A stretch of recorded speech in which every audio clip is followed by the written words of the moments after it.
안녕하세요 여러분, 성공합시다. 로마서 정말 그 명성대로 너무 우리에게 큰 힘이 되고 감격이지 않나요? 우리는 저번 시간에 우리가 아무리 연약한 상태라도 성령이 말할 수 없는 탄식으로 중보하셔서 모든 일이 합력하여 선을 이룬다는 사실을 확인했어요. 그리고 하나님은 우리를 미리 부르시고 의롭게 하시고 영화롭게 하셨어요. 자, 영화롭게 될 것이라는 것이 아니라 이미 하셨어요. 과거형으로 되어 있었죠.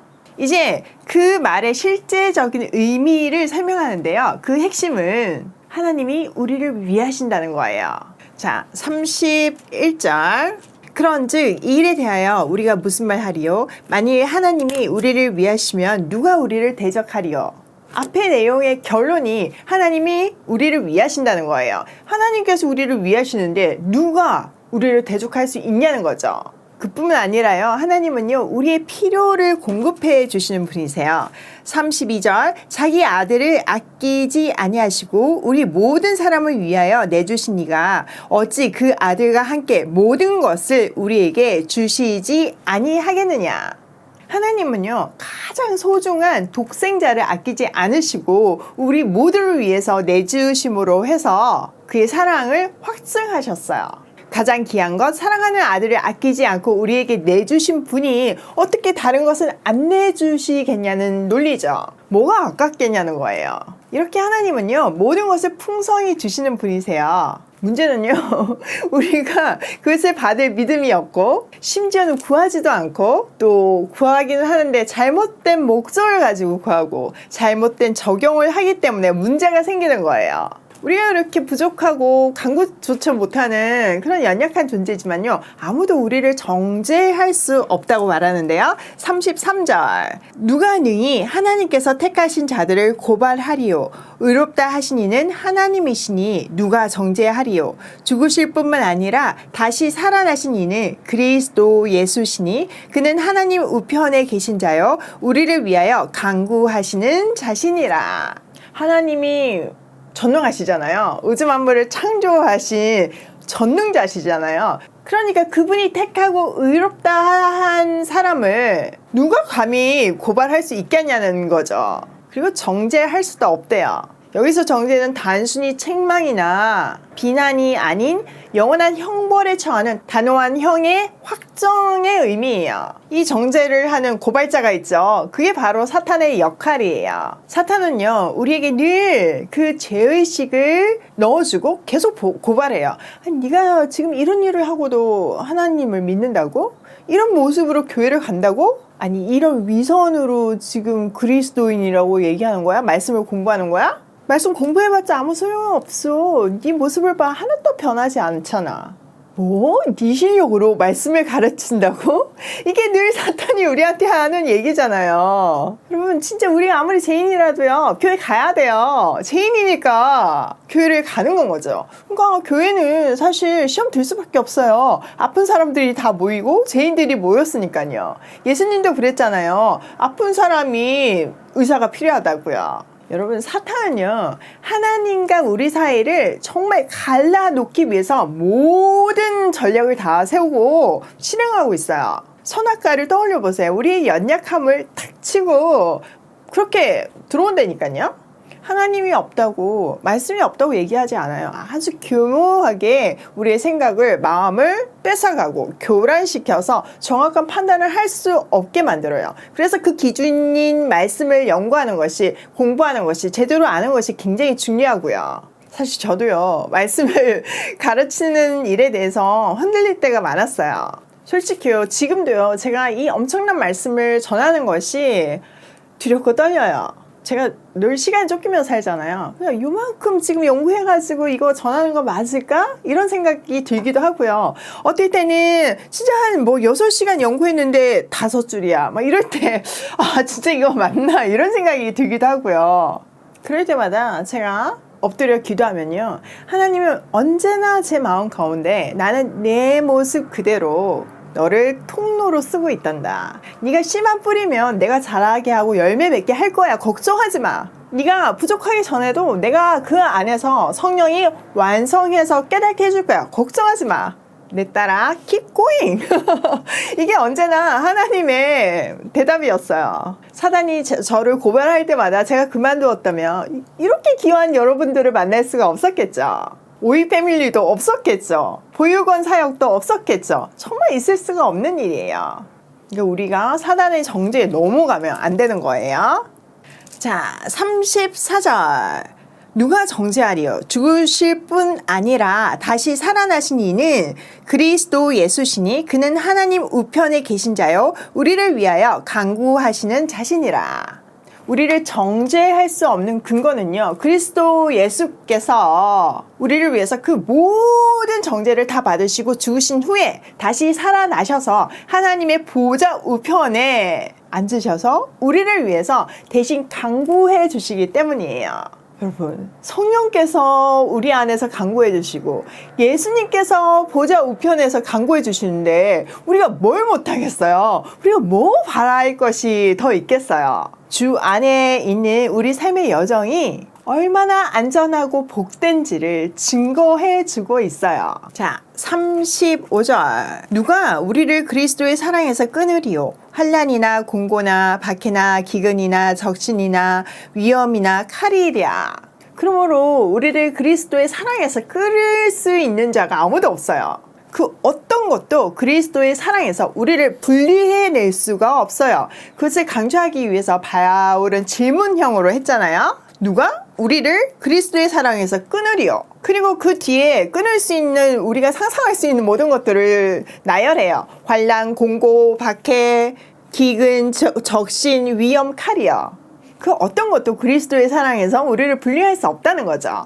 자, 36절. 기록된 바 우리가 종일 주를 위하여 죽임을 당하게 되며 도살당할 양같이 여김을 받았나이다 함과 같으니라.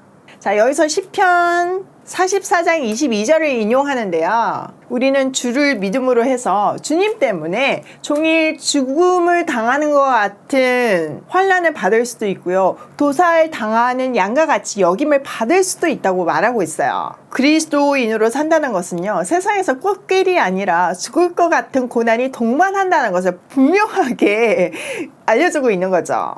자, 37절. 그러나 이 모든 일에 우리를 사랑하시는 이로 말미암아 우리가 넉넉히 이기느니라.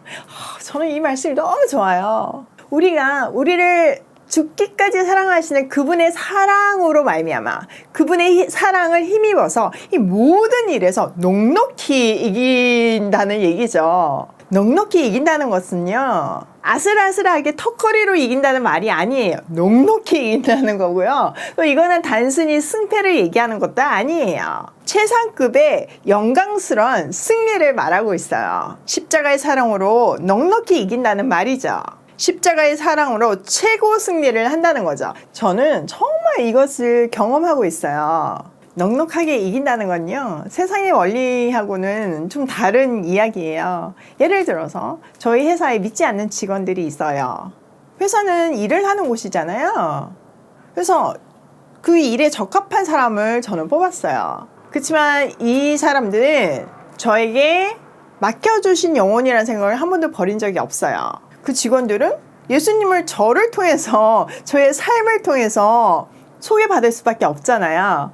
딜 무디의 말처럼 1%는 성경을 읽지만 나머지 99%는 그리스도인을 읽잖아요. 브랜드 초기부터 가장 가까운 곳에서 비즈니스 하는 것을 보니까 숨기고 자시고 할 것도 없어요. 뭐 다 아시다시피 저희 회사가 워낙 강약기를 걸었잖아요. 그러니까 제가 해줄 수 있는 것이 한계가 있었어요. 금전적으로 뭐 어떤 혜택을 줄 수가 없으니까 칼퇴근 뭐 이런 거 보장해줬어요. 제가 할 수 있는 것부터 했어요. 그리고 일이 아무리 많아도 우리 부부가 더 진짜로 감당을 했지 뭐 일을 엄청나게 주고 그런 적도 없어요. 야근, 주말 근무 뭐 이런 거가 아예 없었어요. 그게 저희가 해줄 수 있는 최선이라고 생각을 했거든요. 그런데 약속했어요. 회사가 성장하면 달라질 거라고요. 근데 그게 1년도 2년도 아니고 뭐 시간이 많이 지났으니까 쉽지 않죠. 그리고 그 말이 뭐 믿기기나 했겠어요? 솔직히 직원들도 힘들었지만 저희 부부도 참 많이 힘들었어요. 진짜 바쁜 거 눈에 보이는데 딱 그만큼만 일하는 모습이 때론 야속하기도 하고요. 너무 잘해주니까 저희는 뭐 위계질서 이런 거 없거든요. 그러니까 이제 너무 선을 넘는 것 같기도 하고, 그런 세월이 지나서 작년부터 회사가 이제 살아나기 시작했어요. 그래서 저는 그 약속을 지켰어요. 이웃에게 나누는 모습도 자연스럽게 보게 됐고요. 또 저로서는 이웃사랑이 직원사랑이 당연히 포함되어 있기 때문에 일터 환경을 최대한 개선해 주려고 노력했고, 맛있는 것도 많이 챙겨주고 보너스도 두둑하게 챙겨주고 월급도 파격적으로 올려줬어요. 먼저 사랑을 실천하니까요, 회사 분위기가 달라지기 시작하더라고요. 또 때에 맞춰서 하나님께서 그리스도의 정예의 부대를 투입하셔가지고 우리 CS 팀장님을 비롯해서 새로 들어온 크리스찬 직원들이 회사 문화를 바꾸기 시작하더라고요. 결국 이번에 보호 종료 청년들에게 명절 음식 보내기를 하는데 우리 직원들이 전을 신청했더라고요. 그리고는 그 믿지 않는 직원들하고 다 합쳐서 퇴근하고 같이 전을 부치는 거예요. 제가 그 모습을 보고 너무 감동이 돼서 눈물이 핑 돌더라고요. 하나님의 사랑이 전해지고 하나님 문화가 만들어지고 있으니까요. 이것이요, 우리 삶을 통한 넉넉히 이기는 은혜예요. 십자가의 사랑에 눈이 떠지면요, 세상적인 계산이나 상식을 넘게 돼요. 네가 더해줬니, 내가 뭐 더해줬니, 뭐 이런 계산 안 하게 되고요. 내가 너를 괴롭혔니, 뭐 어쨌니, 피해자 가해자 이런 것도 없어지고요. 또 기싸움 이런 거 있잖아요. 그런 거 다 사라지게 돼요. 직급 이런 것도 없어지고요. 그 모든 것이 무너지면서요, 오직 그리스도의 사랑만이 선명하게 드러나게 되죠. 고난은요, 사랑을 이기지 못해요. 사랑을 이길 수 있는 것은 아무것도 없어요. 오히려 핍박이나 고난이 이런 것들은요, 사랑의 진심을 증거할 뿐이에요. 저같이 평범한 사람도 이렇게 넉넉히 이기는 기쁨을 누리고 사는데 바울은 얼마나 그 많은 기쁨을 누렸겠어요. 확신에 차서 그 얘기를 하는 거예요. 넉넉히 이길 수 있는 근거를 제시하는데요. 38절, 내가 확신하노니 사망이나 생명이나 천사들이나 권세자들이나 현재일이나 장래일이나 능력이나 높음이나 깊음이나 다른 어떤 피조물이라도 우리를 우리 주 그리스도 예수 안에 있는 하나님의 사랑에서 끊을 수 없느니라. 여러분, 바울의 강한 확신이 느껴지시나요? 우리가 상상할 수 있는, 혹시 또 변명으로 들이댈 수 있는 모든 요소들을 말하면서, 심지어는 우리 미래까지 언급하면서 그 무엇도 우리를 우리 주 예수 그리스도 안에 있는 하나님의 사랑 안에서 끊을 수 없다는 거예요. 하나님의 사랑은요, 이렇게 현재뿐만 아니라 또 과거뿐만 아니라 미래까지, 이 세상뿐 아니라 저 세상까지 이어지는 영원토록 끊을 수 없는 사랑이에요. 이 끊을 수 없는 놀라운 사랑은요, 불가능을 가능하게 만들어요.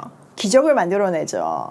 오이 패밀리가 만들어가고 있는 보육원의 이야기들도 그 사랑이 만들어낸 기적이에요. 세상은요, 늘 악했어요. 과거에도 악했고요, 지금도 악하고요, 앞으로도 다 악해요. 세상은 점점 좋아지는 것이 아니고요, 점점점 더 악해져 가요. 이럴 때 우리가 가져야 하는 태도는요, 소망 없는 세상 앞에서 절망하고 비난하고 좌절하는 것이 아니고 우리가 그 소망이 되어줘야 해요. 살맛 안 나는 세상에 간을 해주고요, 소금같이 어두운 세상에 빛이 돼줘야 되는 거예요. 소돔과 고모라가 멸망한 것은 의인 10명이 없어서예요. 여러분, 10명은요, 최소한의 공동체를 말하는 거예요. 하나님이 우리를요, 개인으로 부르시는 것이 아니라 오이 패밀리로 부르신 것은요, 바로 이 시대의 소망이 되라는 증거예요. 그리고 우리를 부르실 때요, 그냥 부르신 것이 아니라 그 어떤 것도 끊을 수 없는 사랑의 관계로 부르셨어요. 그리고 이미 충만한 사랑을 부어주셨어요.